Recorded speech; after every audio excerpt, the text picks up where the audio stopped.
Olá, eu me chamo Celine, sou assessora de vice-presidência da EJECT.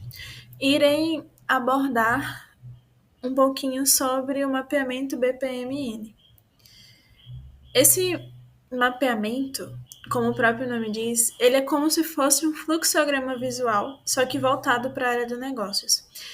Ele define notações padronizadas para que a gente consiga modelar um processo. E um processo a gente pode entender como qualquer atividade que você consegue descrever visualmente da sua empresa, né? Seja de uma área específica ou, no caso da Eject, de uma célula. Um exemplo seria você conseguir, de processo, seria você conseguir mapear, né? Desde o primeiro contato do cliente até a entrega de um serviço, né? Quais são as ações, as atividades que estão dentro desse contexto, né? Para descrever a jornada do cliente dentro da Eject. Então, isso é um tipo de processo que a gente consegue mapear com o BPMN. E ele foi criado justamente para nos dar uma noção de o que está acontecendo naquele nosso processo, né? Qual o início dele, qual o fim, quais as atividades que estão envolvidas.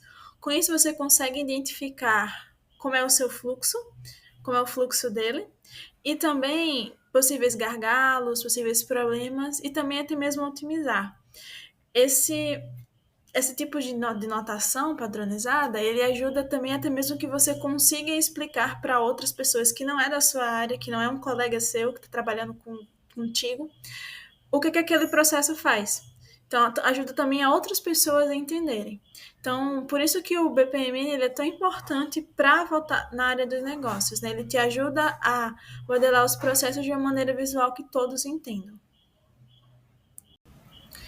E por ser uma anotação, ele vão, o BPMN vai ter elementos próprios desse tipo de mapeamento. E eu irei mostrar os principais elementos. Existem mais do que estes que irei apresentar, só que esses são os principais. Tipo assim, você não vai, em qualquer tipo de processo, em qualquer mapeamento que você for buscar na internet, que você for fazer, esses vão ser os principais elementos que vão estar contidos lá. Um ou outro que, assim, que vão se diferenciar, mas na medida que você vai tendo necessidade, você vai indo buscando atrás de documentações de outros exemplos para saber. Mas esses são, assim, os primordiais de você saber o que eles são. Bater o olho, sabe o que é. Então, vamos lá. Então, esses são os principais elementos mencionados, né? Então, para você dizer que um processo está sendo iniciado ou que é o fim daquele processo, fim daquela atividade, daquela tarefa, você tem esse evento que ele indica justamente isso. O processo está iniciado ou está terminado. Você nomeia isso pelo esse círculo. E esse retângulozinho, ele define uma atividade. Então, tudo aquilo que é necessário dentro do seu processo, por exemplo, na jornada do cliente, é necessário que o cliente ele assine o contrato. Isso é uma atividade, isso é uma ação. Você utiliza esse retângulozinho para descrever isso. E você tem aqueles objetos conectadores, né? Que eles vão te dar a direção, a sequência, o que está acontecendo entre aquelas ações. Você tem essa setinha contínua, que ele dá a sequência do fluxo do seu processo. Você tem a mensagem do fluxo, né? Tipo assim, atividades que estão atreladas a alguma mensagem. E você tem aquelas atividades ou ações que são associadas, né? E ela é representada por esse símbolozinho aqui. Já os Gitwins, ou as decisões, dependendo de uma determinada ação de um responsável, você pode ter desempenhar tarefas diferentes ou ações diferentes. Você tem, e ele é representado por esse retângulo, nessas decisões. Você tem o Gitwin exclusivo, que é aquilo que tem ou é uma coisa ou outra. O de exclusividade, o paralelo, que é justamente aquele que duas atividades ou mais de uma ação ela está acontecendo ao mesmo tempo. E você tem aqueles Gitwins de complexidade, que é para representar justamente que aquela atividade ela é complexa. Aí você tem os Winslanes, que seriam o Paul e o Lane, né? O Paul descreve uma só janela, né? E ele, esses tanto e o Lane já você tem mais de uma janela dentro dele.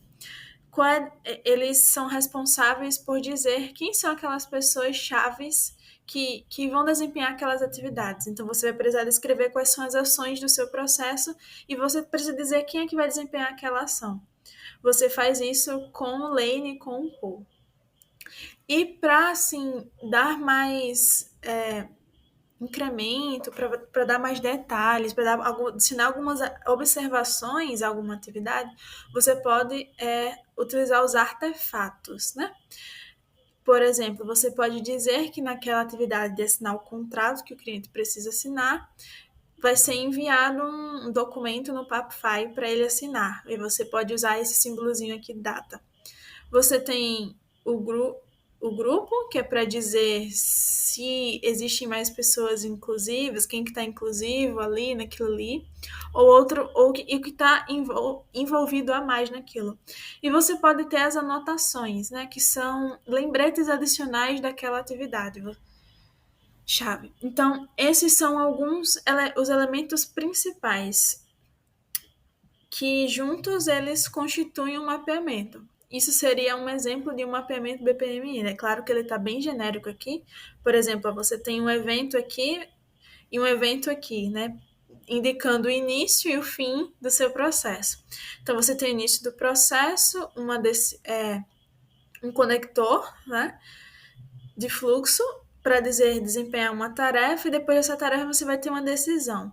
Se for sim, você vai desempenhar essa tarefa aqui, se não a de baixo.